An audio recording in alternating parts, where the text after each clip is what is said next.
ဒီလေးသင်ခန်းစာလေးကတော့ active passive ပြောင်းလေးရဲ့ part 1 လေးပဲဖြစ်ပါတယ် passive ကိုပြောင်းတဲ့အခါ object ကိုရှေ့ထုတ်ပေးရမယ်ပြီးရင် verb ပြောင်းပေးရမယ် verb ရဲ့နောက်ကအကြောင်းအရာတွေကိုပြုလုပ်တဲ့လူပုဂ္ဂိုလ်ကိုပြောချင်တဲ့အခါဆိုရင် by plus person ကိုရေးပေးရမှာဖြစ်ပါတယ်ဒါဆိုရင်သင်ခန်းစာလေးဆက်ကြည့်ရအောင်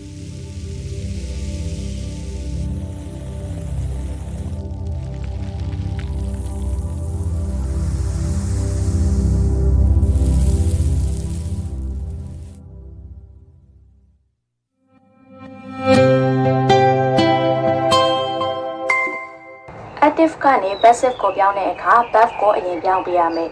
verb က present verb 1ဖြစ်နေရင် am is plus verb 3ဒါမှမဟုတ် past verb 2ဖြစ်နေရင်တော့ was plus verb 3ကိုပြောင်းပေးရမှာဖြစ်ပါတယ်ဒါဆိုရင် active နဲ့ passive ဆန္ဒလေးတွေကိုနှိုင်းယှဉ်ကြည့်ရအောင်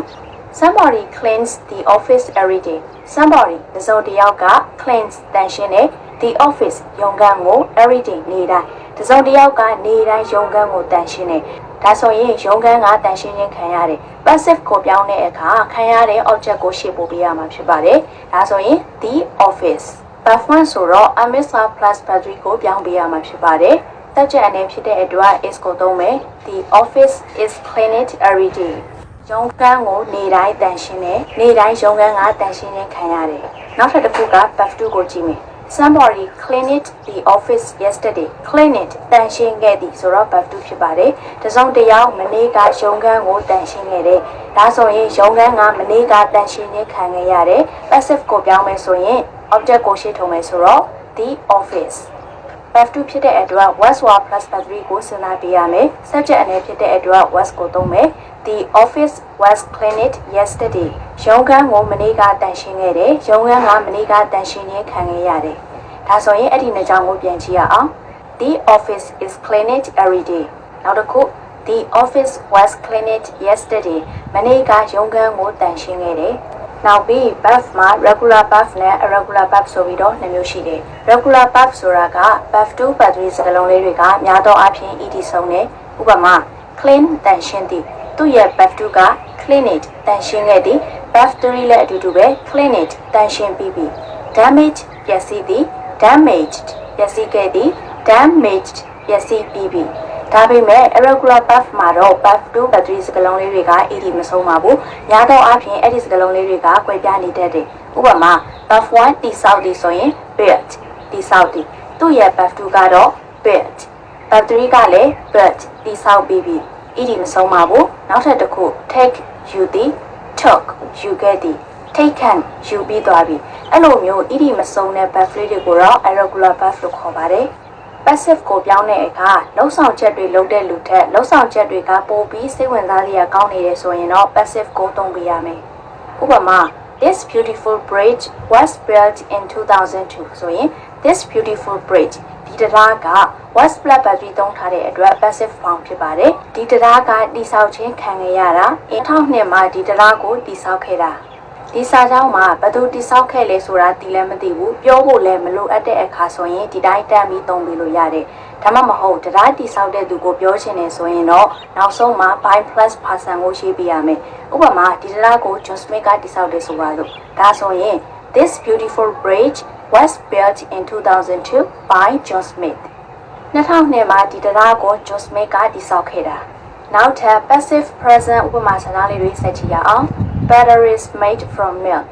ထောပတ်ကိုနွားနုကနေထုတ်လုပ်တယ်ထောပတ်ကထုတ်လုပ်ခြင်းခံရတာဒီမှာဘသူထုတ်လုပ်ခဲ့တယ်ဆိုတာအရေးမကြီးဘူးနွားနုကနေထုတ်လုပ်တာကိုပြောတာဖြစ်တဲ့အတွက် passive form နဲ့ရေးပြရမယ် butter subject အနေဖြစ်တဲ့အတွက် is ကိုသုံးမယ် butter is made from milk ထပ်ဥပမာလေးက oranges are imported into Britain လိမ္မော်သီးတွေကိုဗြိတိန်နိုင်ငံကိုတင်ပို့တယ်ဒါဆိုရင်လိမ္မော်သီးတွေကတင်ပို့ခြင်းခံရတာဒါကြောင့် passive ကိုပြောင်းတဲ့အခါ object တင်ပို့ခြင်းခံရတဲ့လိမ္မော်သီးတွေကိုရှေ့ရရေးမယ် oranges subject အများဖြစ်တဲ့အတွက်ဒီမှာတော့အသုံးပေးရမယ် oranges are imported into Britain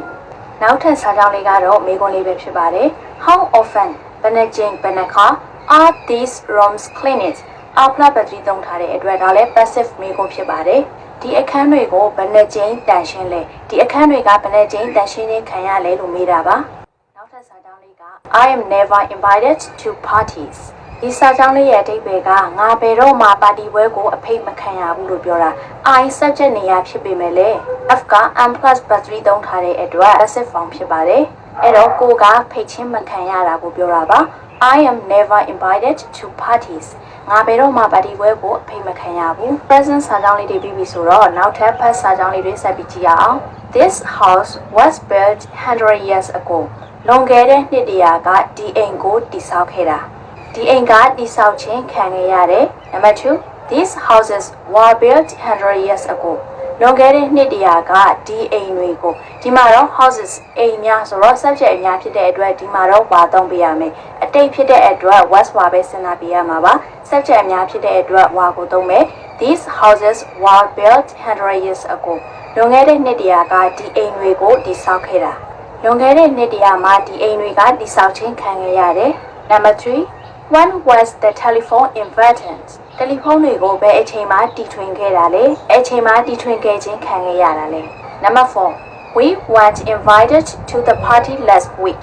Last week ဆိုတော့လွန်ခဲ့တဲ့အပတ်ကဆိုတော့အတိတ်ဖြစ်တဲ့အတွက် verb 2သုံးပေးရမယ် passive form ဖြစ်တဲ့အတွက် was were plus verb 3သုံးမယ် we ကျွန်တော်တို့ subject အများဖြစ်တဲ့အတွက် were ကိုသုံးမယ် we weren't invited ဆိုတော့ passive form ဖြစ်တဲ့အတွက်ကျွန်တော်တို့ကဖိတ်ချင်းခံခဲ့ရတာဒီမှာတော့ once ဖြစ်တဲ့အတွက်အငြင်းမှာကျွန်တော်တို့ဖိတ်ချင်းမခံခဲ့ရဘူးလွန်ခဲ့တဲ့အပတ်ကကျွန်တော်တို့ပါတီပွဲကိုအဖိတ်မခံခဲ့ရဘူး Number 5 Was anybody injured in the accident? accident မှာဘသူထိခိုက်ခံခဲ့ရသေးလဲပြောချင်တာက accident မှာဘသူဒဏ်ရာရခဲ့သေးလဲလို့မေးတာနဲ့အတူတူပဲဖြစ်ပါတယ် Yes, 2 people were taken to the hospital ဆိုရင် 2 people လူ2ယောက် were taken were plus 3ဖြစ်တဲ့အတွက် 2 people လူ2ယောက်ကပို့ခြင်းခံခဲ့ရတာ 2 people were taken to the hospital လူ2ယောက်ကိုဆေးရုံကိုပို့ခဲ့ရတယ်ဒါဆိုရင်လူ2ယောက်ကပို့ခြင်းခံခဲ့ရတာဖြစ်တဲ့အတွက် passive form နဲ့ရေးပေးရမယ်အချက်အများဖြစ်တဲ့အတွက် were ကိုသုံးထားတာပါ 2 people were taken to the hospital နောက်ထပ်တစ်ခုကကိုမွေးတဲ့ခုနှစ်တွေကိုပြောချင်တဲ့အခါမှာဆိုရင်လည်း passive form လေးနဲ့ပြောပြရမှာဖြစ်တယ်ဥပမာ I was born in Berlin in 1989ငါကို1989မှာဘာလင်းမှာမွေးခဲ့တာနောက်ထပ်တစ်ခု Where were you born မင်းကိုဘယ်မှာမွေးခဲ့တာလဲ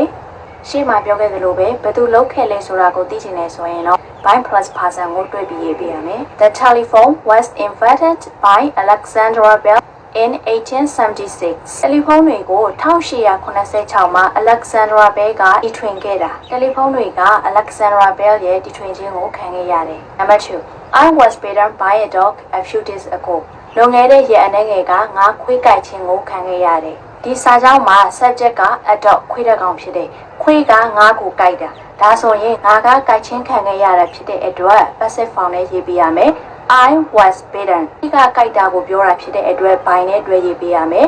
I was bitten by a dog a few days ago နောက်ဆုံးစာကြောင်းလေးက Do you like these paintings ဒီပကြီးကားတွေကိုမင်းကြိုက်လား They were paintings they ဆိုတာကပကြီးကားတွေကိုပြန်ညွှန်းထားတာအဲ့ဒီပကြီးကားတွေကိုစေးချဲခဲ့တာက by a friend of mine a friend of mine ဆိုတာကငါရဲ့တငယ်ချင်းတယောက်ငါရဲ့တငယ်ချင်းတယောက်ကအဲ့ဒီပကြီးကားတွေကိုစေးချဲခဲ့တာအဲ့ဒါလေးတွေကတော့ active passive အသုံးပြုပေါင်းလေးတွေရဲ့ part 1 ပဲဖြစ်ပါတယ် part 2 လေးကိုတော့နောက်နေ့မှဆက်သင်ပေးမှာဖြစ်ပါတယ်အားလုံးကျေးဇူးအများကြီးတင်ပါတယ်ရှင်